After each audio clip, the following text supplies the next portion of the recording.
In this video, we're going to discuss the biggest spiritual awakening misunderstanding that almost everyone believes. There's a common idea that spiritual awakening happens as a result of ego death. The question is, what is the ego? The ego is the aspect of your mind that tells you of an individual self. It is that which moderates your existence with the world around you. If you had no ego, you would have no sense of an individual self, and thus you would be unable to protect your body. The ego is not an accident. It's a service. Much like your nervous system and the pains are a service without which your body could not survive.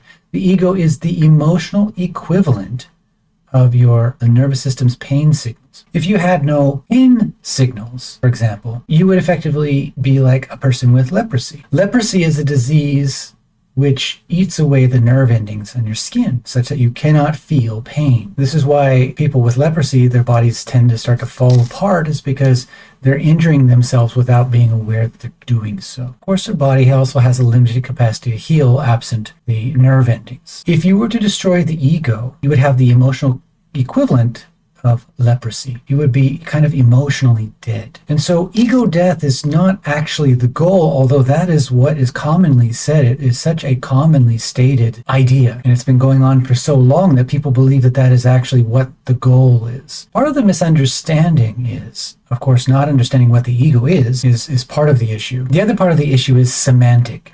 We tend to have sayings like he has a big ego or he has no ego, when really what they're talking about is this person doesn't boast about themselves. This person is not prideful. And it's sort of an inaccurate terminology that gets overlaid on the word ego. When we're really talking about pride, we're talking about arrogance. Now, if we look at the ego in terms of service, we come to a very different understanding of the ego's role in the awakening process. But if we're not aware of the ego's service, much as the nerve endings protect your body from physical pain, the ego also helps to protect your body from pain, both physical and emotional. And so let's set aside the concept of having a big ego and a small ego, which are just misunderstandings of what the ego is and how it serves us. When we're spiritually awakening, if it's authentic, it's not that the ego gets smaller. It's actually more like the lotus flower that is the symbol of Buddhism. You see a picture, an image, or a statue of the Buddha sitting on a lotus flower. And what the symbology of that lotus flower is the opening of the ego. You see, people that have quote unquote a large ego, a big ego, have a lot of pride or arrogance,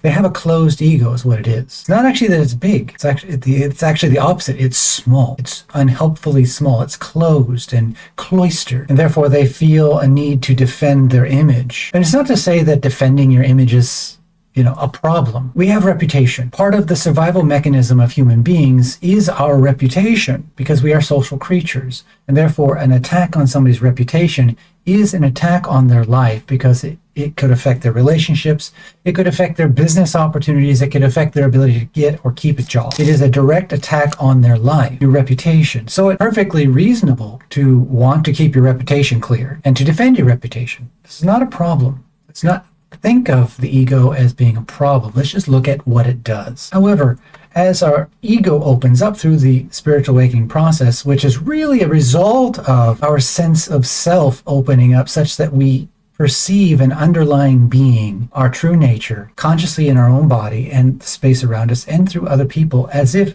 when you're speaking to somebody else, you're actually speaking to you in that other person. When they're speaking to you, they're speaking to them in you. This is the perspective. It's like two hand puppets of the universe talking to each other. One common underlying identity. That is the true ego. That is the universal ego, in a sense, we could say. That's when the ego has opened up to clarity, opened up to unity. And so the misunderstanding is that the ego dies in the spiritual awakening process. It's not that it dies. And in fact, if that is our aim, we cannot actually spiritually awaken, because we can't open. The part of us that is a healthy ego we've psychologically damaged ourselves. And therefore, we're going to be in probably a depressed state, a non-clear state. Now, it is true that you can get into a completely non-personal state. This often happens for me in profound mystical experiences. I have a tendency to experience mystical experiences and have since I was a child. In many cases, in deep mystical experiences, there will be a phase of the experience where there is no persona. This is where the default mode network, it's at various areas of the brain, quiet to such a degree that it's almost like you're a non-personal force of nature. But that non-personal force of nature is not functional in this world. To live your life that way is not functional because other people cannot relate to it. It's a beautiful experience, to be clear, but to relate to other people requires that you actually relate to them as a human being as well. So the actual awakening process is a healthy balance of both hemispheres of the brain, the left, which is really the nexus of the personal perspective, and the right, which is more of a universal perspective. And the two come together hand in hand for optimal functionality. The personal is there, but it's not seen as being the true you. It's sort of transparent. It's just there as a service or a function. And then that universal force of nature is